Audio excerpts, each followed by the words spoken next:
Kids Open! How exciting is that? Now, got a new voice coming from beyond. Ooh, it's a little loud. This is Zoo EDventures. Hold on. Real loud? Little loud. I don't know where you turn the volume down from. Let's see if this works. Does that work? Is that better? Oh, way better. Way better? You're just so loud, Steve. Oh, I'm exuberant. I'm full of energy. I'm at Kid Zone because it's open. How cool is that? And you might have heard something a little different. This is Zoo EDventures. Steve's in front of the camera. Leslie's behind the camera. What? I'm not Wendy? Not today. You were yesterday. Are you sure? Yes. Oh, okay. Wendy's taller. Oh, yeah, true. Wendy's taller. She doesn't have to hold the stick up like this to get shots of me. So Wendy has earned a wonderful day off. So we're happy to share with you that Wendy is off right now. But Leslie, who has done many of these programs, I am sure you've seen her. If you've checked out the Adventures in Ed Zoocation page, you've seen some of the zoo classroom, you saw some of the zoo sciences. That's Leslie. So I'm privileged to be able to work with both of them and happy that Leslie is here today during our Zoo EDventures Live Herps. Herps? I don't know what a herp is. That's not true. Herps. Reptiles and amphibians. We're going to focus on the reptiles today and do amphibians again soon. But this is so exciting. I have live reptiles to share with you and a bunch of biofacts. And it's kind of cool to be coming to you from the hut in Kid Zone because I've got everything set up inside here and you can't see it. I like that. I want to see it. All right, you want to see it? Let's see something. All right, hold on. Okay. Oh, I lost him. Oh, there he is. There's one. How cool is this? What is it? I don't know, what is it? I need you guys to tell me because I have no clue. We got a lot of people watching, though. Awesome. Hey, everybody. Hope everything's going well. It's always nice to see you guys. How about that? Any thoughts? Let's see. I'm going to try to see if I can figure it out. I see it's very long. Okay, well, you got to keep it in one place. Oh, sorry. Thank you. Very excited. Hey, everybody. Is that how it moves, though? How you Yes, that's what I was doing. I was slithering. I see what you're saying. This is one of our slithering reptiles. It's from Harry Potter, huh? Slytherin? No. Okay. This is a skeleton of a snake. This is probably a non-venomous snake, I think. Let me see if I can see the fangs. No, it might have been a venomous snake. Can you guys see the fangs at all? Little tiny fangs in there. Might have been a small venomous snake. Maybe a small copperhead. We're not sure. The neat thing about a snake is that its body goes all the way to there. Head, body. Look at all those ribs. Hey, guys out there who's so proud of your six-pack. Yeah, guess what this guy has. No, I have never counted it, and not going to today. And this is the tail. Just this little bit is the tail. So, like where the ribs aren't? Like where the ribs aren't is where the tail is. Gotcha. Isn't that cool? So that's a skeleton. I always love sharing that with folks. Isn't that cool? And then look at this. This is so neat. Venomous, non-venomous.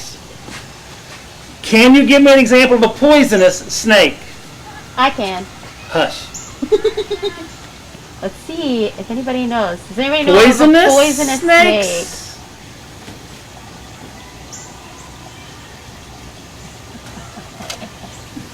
No poisonous snakes, with the always ever-present exception. There are a couple. But the snakes you might be thinking of, if you thought cobra, copperhead, rattlesnake, those are all venomous. And it has to do with how that toxin is introduced, is put into the body.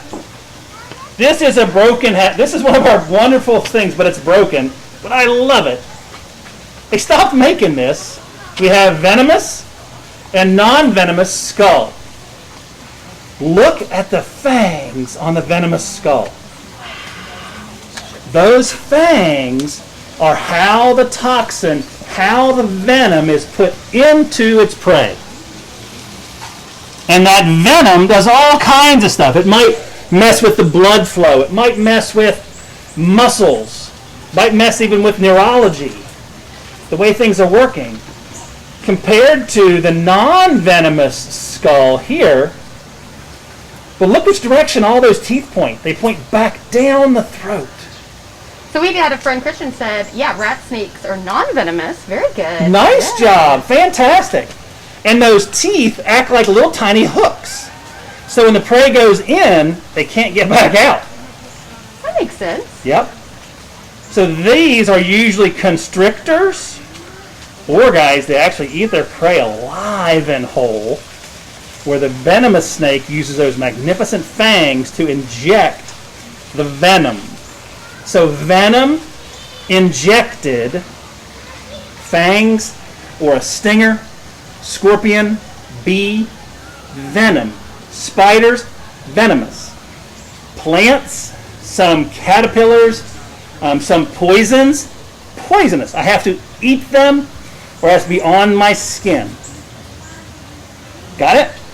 Venom injected, poison ingested, eaten. If it bites you and you get sick, venom. If you bite it and you get sick, poison. Very good. How's that? We had a guest that said, the voice behind the camera sounds different. Where's Wendy? The voice behind the camera is different. Awesome observation. That is different. Wendy's off today. She has earned an amazing day off. So Wendy is off today. The voice behind the camera is Leslie, another one of our amazing co-workers here at the North Carolina Zoo. She is involved with a lot of our zoo classrooms. She does our camp programs. Some of you may have seen our camps. Leslie's involved in camp programs, all of our homeschools, all of our public school programs. Leslie's a busy, busy woman. And if you go far enough back into our lives, you will have seen Steve and I together. That's right. Yeah. You guys want to see a live snake? Yeah. I mean, I'm excited at least. You should be. Oh, Karen says, that is a great way to say it, Karen. She said that venomous snakes carry their own hypodermic needles, basically. That's great. Those fangs are definitely like little hypodermic needles. Yep. Oh, I'm going to take my bracelet off. My bracelet that my daughter got me. Why are you taking it off? Because I'm getting ready to have a snake in my hand. I don't want the snake to maybe get stuck underneath. That makes sense. In Okay. there, so I'm going to take that off. Thank you, Ty Elizabeth, for my bracelet. It's a polar bear bracelet, as well it should be. This first live animal I'm going to share with you today is a snake. An amazing snake.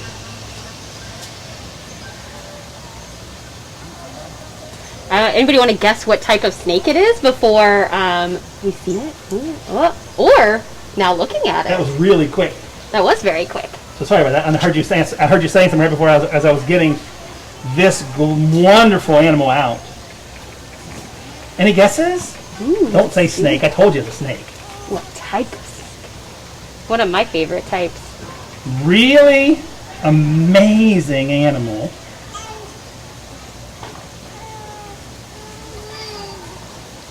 This is an eastern king snake. Where's its crown? Right here, on top of his head. See it? Oh, it's very, very small. You see the dot? I see. The king snake. Wonder why he's called a king snake. Leslie, do you know why he's called a king snake? Well, I thought it was because it had a crown, but... Not because he has a crown. Great job. Although he Pamela deserves says one. king snake. Great job, yeah. He does deserve a crown. This guy is a snake-eating snake. He eats other snakes. That's his primary food.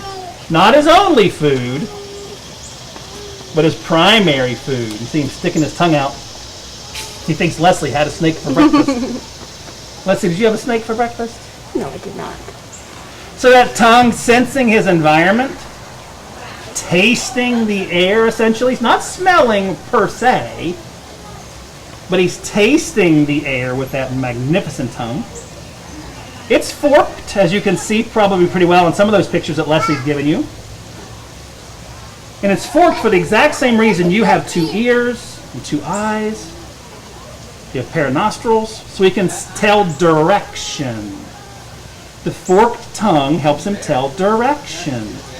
Wherever the scents fall, the smells fall, he knows to go towards it if it's prey, to go away from it if it's danger.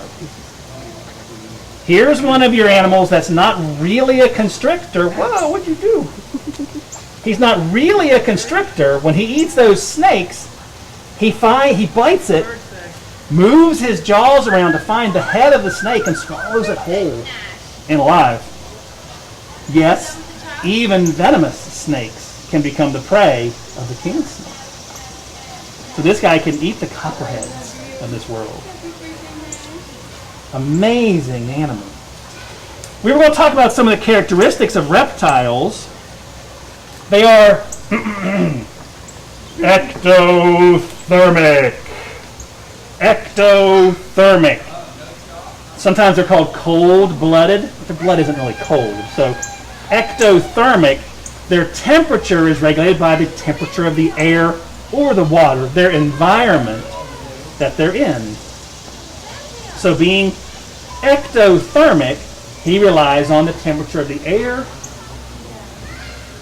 that he's hanging out in or on the ground.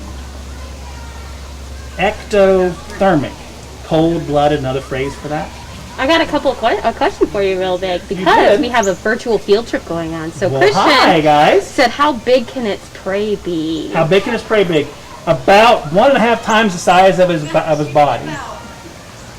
So he can swallow a snake that's bigger than he is in girth. He can't swallow one longer than him, and he's probably about 4.5 feet long. But he can swallow animals that are wider than he is because his body will expand. So he can eat those larger snakes. Now, it doesn't mean he's not going to turn his nose up at a mouse or a rat, chipmunk, something small. He'll eat those too, but snakes are their primary prey items of this reptile, this ectothermic reptile. Temperature coming from the air around him. Or if it was a turtle, a sea turtle, alligator, from the water around them. There are about 11,000 species of reptiles on the planet today. 11,000. More than mammals, more than birds, more than amphibians. Way less than insects. Pushing 7,000 lizards, maybe about 3,800-ish snakes. 3,800 snakes. 360-ish turtles and tortoises. Only about 26 crocodilian species. Only about 26. And this is an eastern king snake. One of the reptiles out there. His name? King Tut. King Tut. Let's learn about another type of reptile. Everybody say bye. Since we're learning reptiles today, this is the snake. Obviously a type of reptile. Very cool animal. What's on the outside of all reptiles, guys? It's one of the things that kind of makes a reptile a reptile. What's on the outside of reptiles? It's kind of a defining characteristic. It's a defining trait that helps us determine what a reptile is. Now, other animals have these on the outside of their body. So what's on the outside of reptile? So does everybody know? Starts with the S. Ends in an S. Ends with an S. It's also, if you're measuring something, you can put it on this. It's the same word. Oh, yeah. See what I did there? You did that well. That's nice. Yeah. A lot of us don't like those things. They have scales on the outside of their body, which I think is kind of cool. For the snake, you can see them on the shed. And this is a snake's shed. Great job, Terry. Terry said scales. We got it. Terry Awesome. said Carrie who? It's already gone. Oh, my sister's name is Carrie. I was wondering if it was Carrie. Terry. Oh, Terry. I'm sorry, Terry. My Terry apologies. Van. Oh, hi, Terry. And then a fellow Leslie also says scales. Very good. So there you can see those scales very easily, very well. Even the scale over the eye pops off. And they do shed their skin. That's how reptiles grow, by the way. All of them shed their skin.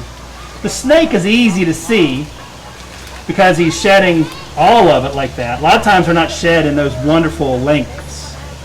So I see some of these scales are different. They're different looking. Like there's see some that? longer scales, Yep. and then there's some shorter. Well, I should have showed that on King Tut. What is that about? So these are the belly scales. The belly scales kind of help them move more than anything. So those scales kind of catch into the dirt. You kind of pull them along as they're slithering. We help them climb a tree. So those belly scales are important for locomotion, for moving from point A to point B. Very cool. Yeah. Oh wait, look here. Did I find? I was gonna say you even said that they're eye. We call it an eye trap, right? That's Yeah. what I've heard before. I can't See if maybe we can find it. I don't think that was one. I was thinking, did I find a head accidentally? That would have been perfect. Yep. Fancy science word for that. For the eye cap. Fancy science word.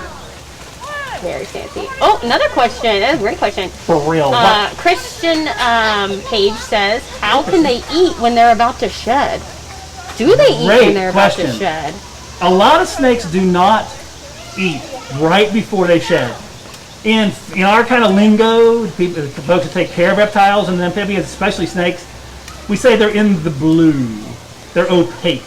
They're in the blue when they're shedding because their skin, that outer layer of skin, kind of turns a bluish color. Even the eye cap has a bluish tint to it. And they can't see very well. So a lot of times snakes that are pre-shed, that are getting ready to shed, they don't eat. They curl up, kind of hide somewhere. And even right after they shed, they don't usually hunt immediately because all those scales have to harden again. So yeah, great question. Do snakes eat every day? Do snakes eat every day? Like how we do? Like we have, I mean, I like to eat at least 3 meals a day, like I was told, but you know, snacks are fun too. If I'm ectothermic, that means that the air around me, my temperature is kind of regulated by the space around me. And if I have to warm up to be active, like you see snakes kind of in the sun sometimes, see alligators and turtles in the sun to warm up, and that warmth is what gives me energy. Do you think those reptiles are eating on cold days? That's a good question. Yeah, they're not. Yeah. Or That makes sense. if they've fed and they're ectotherms, they don't have the quick digestion you and I have. They go off somewhere, curl up, they digest that food. Massive snakes. The anacondas of the world, the reticulated pythons, the rock pythons. They might only eat once or twice a year. A year. When you eat something that large, you eat a capybara, you eat a deer, you don't have to eat again. And their digestive system is so good, they digest every part of the animal. Wow. How cool is that? That is pretty cool. It's amazing stuff. All right, what else we got? I know we have some more. This is really cool. Really cool for. Oh. This is really cool. It's a box. I've never seen one before. Not in the wild like this. And you may not have ever seen one of these before. This is just kind of fun. This is the only type of this type of animal in the world. And I'll show you a picture. This is the skull of an animal called a Tuatara. Tuatara. Where's the picture? There's the, you can see how to spell it. Very cool. And the Tuatara is the only type of animal in its class. Reptiles have been around for maybe 300 million years.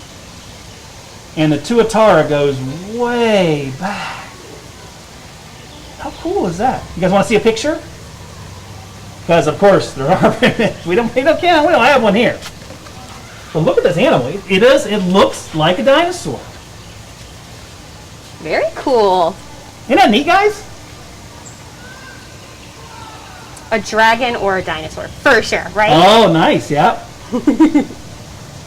has these little crests, these little horns on the back of its head.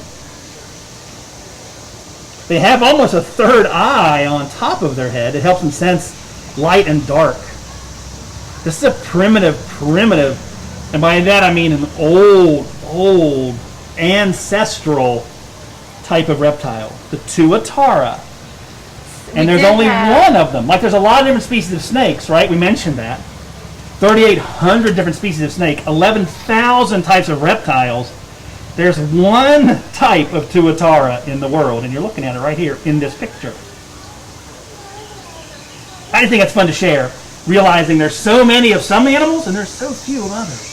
Well, I think we also, a lot of times, we think of reptiles, and we think of the kind of like the four main groups. All, yeah. And then it's so cool to know that there's really kind of this interesting one that lives only in New Zealand, right? Exactly, yep. So what are the different types of reptiles? Before I get out our next guest, we've met a snake. We've met the Tuatara. What other kind of reptiles are there in general? Just in general. We have reptiles that are snakes. With Tuatara. Leslie kind of gave you a little bit of a hint. There's others out there. Mm-hmm. She mentioned 4. Let's see. Any guesses? One, I know. You might have met some before. We've definitely met 2 of them, at least, in our Zoo EDventures. Ah. Maybe not in real life, but in our Zoo EDventures. We had one that met a chimpanzee a long time ago. That one was so fun. The turtles and tortoises. That's another group. Yeah. The crocodilians. Another group. Oh, Karen says, and lizards. Lizards? Yeah, great job. Awesome. Good job. And another group that's not very well known are the worm lizards. You've got a fancy, weird science name. But they're worm lizards. Lizards, no legs. And they're usually much smaller. The worm lizards. Let's meet a turtle. Great job, Susan. Alligator day. What's that? You got them. She said, Allison said alligators. Oh, yeah. Crocodilians. They would be part of our crocodilians. All right. Down here again. Meet a turtle. Wait. Wow. What's going on here? Where is it? Turtle? I see its shell. Oh, wait. Now, this is the turtle's shell, not the turtle. Did it, like, leave it behind us just walking away, right? Because turtles can come out of their shells, so it just left it. It'll come back. No? Guys, tell her. Good. Tell Leslie. She needs to hear. I haven't been doing this, Steve. I haven't learned this much. The digital guests are going to teach you right now. They're going to learn you. Digital guests, can turtles crawl out of their shells? Or are they attached to them? I need to know, friends. Please help. What do you think? You guys know. Reach around your back and find your backbone. If you can't pull it out and let me see it, and I don't think you can, and I wouldn't try it. Yeah, please don't. The turtle is attached to its shell. See the backbone in there? I see. That's a backbone and ribs kind of combined. But they have this really cool color on this side. Remember, what did we tell you is on the outside of all reptiles? Scales. So the color, those are scales. Covering the bone. Covering that bone, which is the backbone and shell, backbone and ribs kind of fused together. Oh yes, so a lot of our guests, they know their stuff. Yeah, awesome. You guys telling Leslie? They were Rachel and Teresa. We got a lot of learning to do with Leslie. Yeah. Thank you for helping me. Jen, Sandy, Andrew. James said their shell grows with them. Even cooler. Yeah, that's awesome. Thank you for helping me out, friends. This is Franklin. He's like, what is that? You've seen that before, Franklin. Franklin is an eastern box turtle. He's a male. We can tell because we can look at the color of his. You can tell he's a male because we can look at the color of his. I see it. eyes. Yeah. That reddish to orange color is indicative, as a characteristic of a male eastern box turtle. Female's eyes a little bit more kind of brownish or yellow. Now his color is unique. Box turtles come in a lot of colors. Sometimes it's a little orangey red, sometimes more of a yellow. It's just different regional colors. You can see the wonderful beak. That's what he uses to cut his food.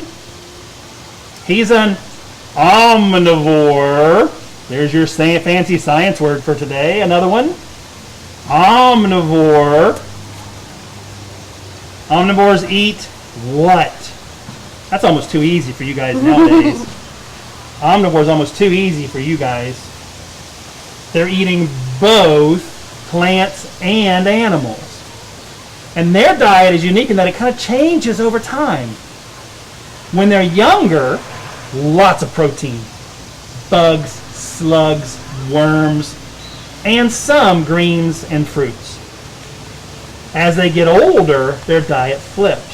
They eat more fruits, more of the greens, and less of the protein. They never drop either one completely. It's just more or less. Excellent diggers.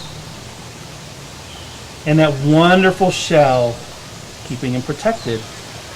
You can see him kind of going in a little bit there. He's like, what is that camera? What is that big square thing coming at me? So Karen said, Franklin, is that off the Franklin the Turtle, the book? I know I read that book when I was a kid. I am sure it was, Karen. That's Am what I sure? hated No. too. Do I know for certain? Nope, I do not. But remember, he is a reptile, so he's covered in scales. So the leg is covered, the head, the neck, the shell is covered in scales. This is, fancy science word, this is the carapace. The shell is the carapace, the top shell, and the bottom shell. I don't want to turn him over, so I'm going to go above the camera. Let's see if I can. This is the plastron. And can you see the hinge right here? That hinge is where he gets his name, box turtle. That box turtle, that hinge, if he was scared, if he was frightened, he would pull everything inside and that close up into the box. And I'll show you a shellette so you can see it. So Christian asked, how do you tell a turtle's age? Can you tell a turtle's age too? I don't know. You tell me. I'm learning a lot I want to today. get down here a little bit, Leslie, so you can check this out. As a short person, I appreciate this. Can you see these? Each one of those is a scute. This little pattern is a scute. S-C-U-T-E. A scute. And the scute is a turtle's shell scale. And as one of our guests mentioned earlier, the shell, the bone, grows with the turtle as he ages. When these guys are born, they're about the size of a quarter. They're little. So everything grows with them as he gets older. And the scales, you can you see those little tiny lines in there, guys? Gotta look close. Leslie's awesome with the camera, so maybe you can see those little tiny lines. Yeah, I see him really well. Just like in a tree, they lay down those rings. Now, unlike a tree, you can't count them and get an exact age, but you can get an idea of how old they are. Franklin came to us as a donation. We think he's maybe in his late teens, early 20s, plus or minus. Not sure exactly. Might be in there somewhere. But yeah, so you can get an idea of how old they are by looking at the rings on the scales or the scutes of the turtle's shell. Rachel asked how old they can grow to be. So how big can they be? Fantastic question, Rachel. Age Thank too, you so much for that. One, not good pets. Diet is tough. Two, they are the state reptile of North Carolina. Can't take wild animals in as pets. Three, these guys are going to live 40, 50, 70, possibly up to 100 years. Wow. Not a pet. Not a good pet material. But the box turtle. Let's put him back. Oh, I need to remember not to put things all the way down here.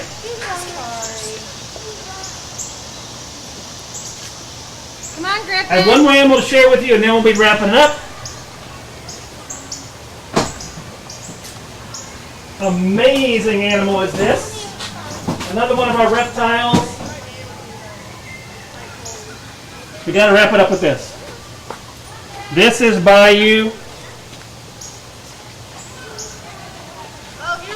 An American alligator. You've met Bayou several times. We want to wrap the reptile segment up with this magnificent animal. Covered in scales.